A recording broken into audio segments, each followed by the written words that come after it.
खुशामदीद दोस्तों, राम राम सलाम। मैं हूं आपका भाई धर्मपाल मलिक यूट्यूब चैनल पर आप सबका स्वागत है। भाइयों, जैसे कि हमने बताया था कि हम जोनी अकबर के 9 रत्न थे। अकबर एक प्रसिद्ध बादशाह था और उसके एक 9 रत्न अबुल फजल के ऊपर हमने वीडियो भी बनाई थी।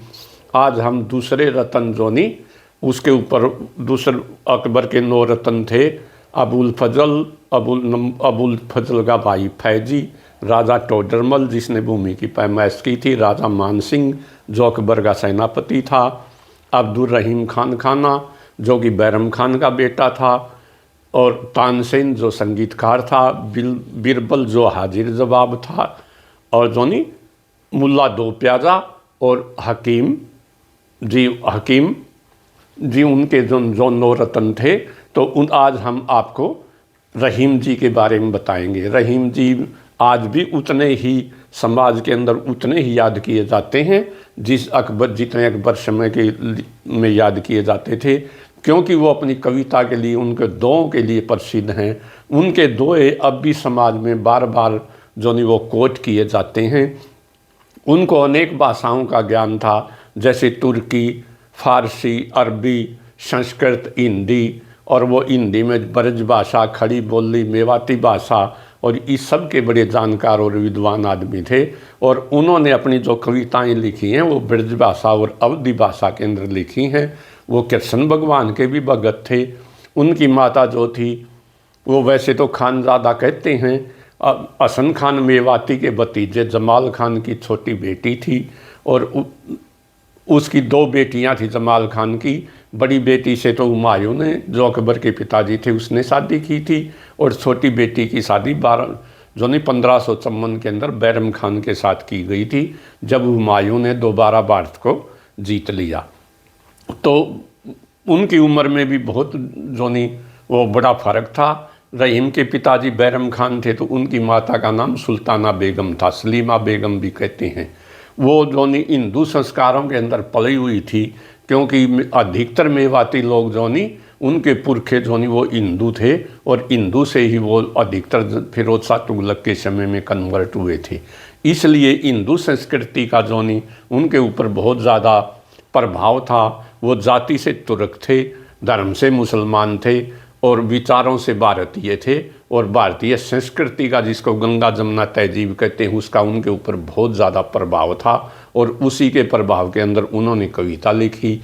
उनका जन्म 1556 के अंदर लाहौर के अंदर हुआ था, और वो लेकिन उनका पिताजी बैरम खान का 1561 के अंदर पाटन गुजरात के अंदर एक पठान ने उसको छुरा गोप करके उनको, उसके पिताजी को मौत के घाट उतार दिया। उस समय रहीम की उम्र 4 वर्ष थी। उनकी माता जो सलीमा बेगम थी वो भी जवान थी, और इसलिए अकबर ने सन 1561 के अंदर ही रहीम को और उसकी माताजी को राजधानी आगरा के अंदर बुला लिया। और बैरम खान हुमायूं का सेनापति भी था, बुरे वक्त में भी उसने हुमायूं का साथ दिया, और वो संरक्षक भी था अकबर का गुरु भी था। जब हुमायूं की मृत्यु हुई तो बैरम खान और अकबर कलानौर, जो कि गुरदासपुर ज़िले के अंदर वहाँ थे, और कलानौर में ही एक साधारण चबूतरे के ऊपर बैरम खान ने ही अकबर का राज तिलक किया था। इसलिए अकबर के ऊपर बैरम खान के भी अनेक एहसान थे। और बाद में रहीम की माता से अकबर ने निकाह भी कर लिया। इस प्रकार से रहीम अकबर के धर्मपुत्र बन गए। उनकी शिक्षा दीक्षा का बहुत अच्छे ढंग से उनको शिक्षा दीक्षा दी गई, उसका प्रबंध किया गया, और अकबर ने बाद में उनको अपने नवरत्नों के अंदर भी शामिल कर लिया। रहीम अपनी योग्यता के कारण इस पद तक पहुँचे थे। उनको खान खाना की उपाधि दी। जब रहीम को गुजरात की लड़ाई के लिए अंदर भेजा गया, उसकी कमांड के अंदर वो सेनापति थे, उसने गुजरात के राजा मुजफ्फर खान को, बादशाह मुजफ्फर खान को हरा दिया, और उसको गुजरात के सुल्तान को अरेस्ट कर लिया। तो अकबर ने उनको पाटन की जागीर भी नाम में दी, खान खाना का पद भी दिया। खाने खाना होता, खानों का भी खान।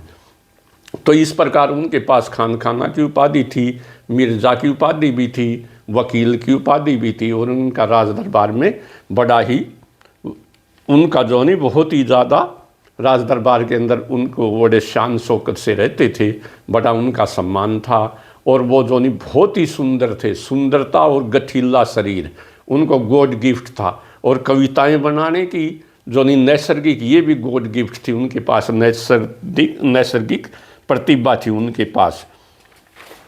वो उन्होंने जो नहीं बाबर की तुझके बाबरी, बाबर की आत्मकथा का तुर्की से फारसी भाषा के अंदर जो नहीं वो अनुवाद किया था। ये उनकी योग्यता को जो नहीं वो सिद्ध करता है। वो सभी धर्मों को बराबर समझते थे। दीन इलाही को भी जो नहीं, दीन इलाही के अंदर हिंदू जो नहीं नियम थे उनको शामिल करवाने में भी उनका योगदान था, क्योंकि वो हिंदू संस्कृति को बहुत ही अच्छी तरह से समझते थे। उनकी माँ भारतीय थी और वो मेवाती थी, मेवात की रहने वाली थी। वो जाति पाति और धर्म की दीवारें तोड़ चुके थे, वास्तव में मानवतावादी थे और मानवता को ही सबसे बड़ा धर्म समझते थे। और यही आज की आवश्यकता भी है। वो बहुत बड़े दानवीर थे। कहते उन्होंने जो ने जब उन्होंने गुजरात को जीता 1584 के अंदर, दोबारा गुजरात को जीता, तो उन्होंने सारा धन जोनी गरीबों में और अपने सैनिकों में बांट दिया था। और बाद में एक सैनिक आया तो उनके पास देने के लिए कुछ नहीं था, सिर्फ कलमदान था। उनको कर्ण का अवतार कहा जाता है आज भी। वो कर्ण जो नहीं महाभारत का एक योद्धा था जिसने अपने सोने का दांत तक जो नहीं वो दान कर दिया था, सब कुछ दान कर दिया था। इसी प्रकार रहीम ने भी सब कुछ दान कर दिया था। उनको कर्ण का अवतार कहा जाता है। और उनकी दानवीरता को देखकर उस समय का एक कवि था गंग। गंग ने उनको एक जो नहीं दोहा लिखा क्या, उस दोहे के अंदर गंग ने लिखा था, सीखे कहाँ नवाबजू ऐसी देनी देन, कि हे नवाब रहीम ऐसी देनी देन, ऐसा दान करना आप कहाँ से सीखे हो। ज्यों ज्यों कर ऊंचा कर, ज्यों ज्यों कर ऊंचा करो त्यों तो नीचे नैन, कि जो जो आप दान देने के लिए हाथ ऊंचा करते हो आपकी नज़रें नीचे झुकती रहती हैं। तो इस पर रहीम ने वापस दुआ लिख करके भेजा था। रहीम ने बड़ी शालीनता के साथ उत्तर दिया, देनदार को और है बेइज्जत सो दिन रैन, लोग भरम हम पर करें याते नीचे नैन, कि देने वाला तो खुदा है, कोई और है जो मुझे दिन रात भेजता रहता है। लोग कहते हैं रहीम दे रहा है, लेकिन ऐसा इसलिए मेरे नैन नीचे हैं। लेकिन 1605 के अंदर अकबर स्वर्ग सिधार गए और उनका बेटा जहांगीर जोनी वो गद्दी के ऊपर बैठा। रहीम जहांगीर के गुरु भी रहे थे, लेकिन जहांगीर उनसे नाराज़ था। वो समझता था कि मेरा बादशाह बनने में जोनी ये रुकावट डालता है। जैसे अबुल फजल को भी जहांगीर ने मरवाया था, इसी प्रकार वो रहीम से भी नाराज़ था। और जब जहांगीर बादशाह, इसी प्रकार वो जहांगीर रहीम से भी नाराज़ था। जहांगीर जब हिंदुस्तान का बादशाह बना तो उसके बेटे खुसरो ने जो नहीं विद्रोह कर दिया। और इसका जो रहीम का झुकाव जो नहीं वो खुसरो की तरफ था। खुसरो मान सिंह का जो नहीं उसकी बुआ मान सिंह का भांजा था, राजा मान सिंह का जो अकबर का सेनापति था। इसलिए रहीम उससे नाराज़ हो गया और रहीम ने जो नहीं उसकी बहुत सी जागीरें और खाना का पद भी छीन लिया। और रहीम ने जो नहीं उसके रहीम ने खाना का रहीम से छीन लिया। वो गरीबी के अंदर आ गए। और रहीम का एक पुत्र था दाराब, जो उस समय बंगाल के अंदर था। जहांगीर के एक गवर्नर, जो बंगाल का गवर्नर था मावत खान, उसने रहीम के पुत्र को कैद कर लिया और जहांगीर के कहने पर उसका सिर काटकर रुमाल से ढककर रहीम के पास भेज दिया। रहीम के दो पुत्र शाहनवाज खान और हैदरी भी शराब की लत के कारण पहले ही स्वर्ग सिधार चुके थे। उसके दामाद की भी मृत्यु हो चुकी थी। रहीम ने जहांगीर के खिलाफ 1605 में खुसरो का साथ दिया था। अतः जहांगीर ने रहीम के दो पुत्रों को भी मरवा दिया। अतः रहीम ने दोहा लिखा, रहीमन ओछो नरन सो बैर भली ना प्रीत, काटे चाटे स्वान के दो भांति विपरीत, कि बुरे आदमी के न तो बैर अच्छा है और न ही उसकी दोस्ती अच्छी है। जैसे कि कुत्ते के न तो काटना अच्छा है न चाटना अच्छा है, दोनों से ही रैबीज हो सकती है। इसी प्रकार जब जहांगीर ने उनसे सब कुछ छीन लिया तो उनके मुख से निकला, अब रहीम दर दर फिरे, मांझी मधुकरी खाई, यारो यारी छोड़ दो, अब रहीम वो नहीं, अब रहीम के पास कुछ नहीं है, पहले वाला रहीम नहीं है, इसलिए दोस्तों दोस्ती छोड़ दो। जिस महावत खान ने रहीम के पुत्र दाराब का सिर काट कर रहीम के को थाली में रखकर भेजा था, उसी महावत खान ने जहांगीर के खिलाफ विद्रोह कर दिया। जहांगीर ने उसके खिलाफ रहीम को भेजा और रहीम खान ने महावत खान को हरा दिया। महावत खान की जायदाद जहांगीर ने रहीम को दे दी। जहांगीर ने उसे कन्नौज की जागीर 1 लाख रुपए तथा खान खाना की उपाधि भी वापस दे दी। लेकिन इस समय रहीम की पत्नी महाबानो, जो कि जब रहीम की उम्र 16 वर्ष थी तो महाबानो के साथ अकबर ने उसका विवाह करवाया था। महाबानो अजीज कोका की बहन थी और अकबर की धाय महाम अंगा की बेटी थी। दोनों जहांगीर अपनी पत्नी से बहुत ज़्यादा प्रेम करते थे। उन्होंने उसकी याद में जब वो 1598 के अंदर सवरग सिधार गई तो दिल्ली के अंदर एक मकबरा भी बनवाया। शायद किसी भी मुग़ल काल में किसी महिला का ये पहला मकबरा था। और जब 1627 के अंदर सवरग सिधार गए रहीम जी तो उसको उन्हीं मकबरे के साथ उसी मकबरे में दफना गया, इसलिए उनका मकबरा आज भी ये कहा जाता है रहीम का मकबरा दिल्ली के अंदर है। इस प्रकार रहीम इस धरती से तो चले गए, लेकिन उनके दोहों के लिए आज भी सारा हिंदुस्तान उनको याद करता है और उनके दोहे कोट किए जाते हैं। उनके दोहे नीति से भरे हुए हैं, बिल्कुल समय के साथ फिट बैठते हैं। जैसे रहीम जी का एक दोहा है, रहीमन इस संसार में गाढ़े दोनों काम, साचे से तो जग नहीं झूठे मिले न राम। कि रहीम कहता है बड़ा मुश्किल है भाई संसार के अंदर रहना। अगर मैं सच बोलता हूँ तो ये संसार वाले नाराज होते हैं और झूठ बोलता हूँ तो स्वर्ग नहीं मिलता। इसलिए रहीम का ये दोहा बिल्कुल सच है, रहीमन इस संसार में गाढ़े दोनों काम, साचे से तो जग नहीं झूठे मिले न राम। रहीम का एक दोहा और है, रहीमन धागा प्रेम का मत तोड़ो चटकाए, जोड़े से फिर ना जुड़े जुड़े गांठ पड़ जाए। कि एक बार जब दोस्ती टूट जाती, उसमें दरार हो जाती है तो दोबारा चाहे दोस्ती हो जाए लेकिन पहले वाली बात नहीं रहती। जैसे धागा जुड़ तो जाता है टूटने के बाद, लेकिन उसमें गांठ पड़ जाती है। पंडित लक्ष्मीचंद की एक रागनी है कि एक लाइन है, लक्ष्मी और लुगाई सुन्नी बिन डाटे न मूल डटे। बे लक्ष्मी को, घोड़ी को, लुगाई को इनकी संभाल रखनी पड़ती है। प्रॉपर्टी को संभालने के लिए उसकी बड़ी संभाल रखनी पड़ती है, ये सुन्नी ठीक नहीं होती। तो वो कहते हैं कमला में होता है लक्ष्मी। थीर न रही यह जानत सबको, पुरुष पुरातन की वधू क्यों ना चंचला होए। जैसे बूढ़ा आदमी बुढ़ापे में शादी कर लेता है तो उसकी औरत चंचला हो जाती है, इसी प्रकार से लक्ष्मी एक जगह नहीं रहती कभी, वो चंचल हो जाती है। Experience is the best teacher, tuition fees भाई। वो अपने तजर्बे जिन लिखते थे और उनके तजर्बे आज भी समाज के ऊपर बिल्कुल फिट बैठते हैं। रहीम जी एक दोहे के अंदर लिखते हैं, रहीमन सुजान मनाइए जो रूठे सो बार, रहीमन फिर पोइए टूटे मुक्ताहार। अगर हार टूट जाता है तो उसके मणिये बार बार पोए जाते हैं। इसी प्रकार कोई अच्छा आदमी अगर रूठ भी जाए तो उसे बार बार मना लेना चाहिए। आज के हालात में जब ये दूसरी पार्टियों के ऊपर या राज के खिलाफ बोलने वालों के खिलाफ, चाहे वो पाकिस्तान हो चाहे हिंदुस्तान, राजद्रोह का आरोप लगा करके जेल में ठोंस दिया जाता है, जैसे इमरान खान को जेल के अंदर डाल रखा, तो उस समय भी ऐसा होता था। तो दोहा लिखा था रहीम ने, पावस आवही देख की कोयल हो गई मौन, अब दादर वक्ता बहे हमको बूझे कौन। कि बरसात जब आती है तो आवती देख के कोयल मौन हो गई, चुप हो गई और मेंढक बोलने लगे, अब दादर वक्ता बहे हमको बूझे कौन। वह मूर्ख आदमियों का राज हो जाता है।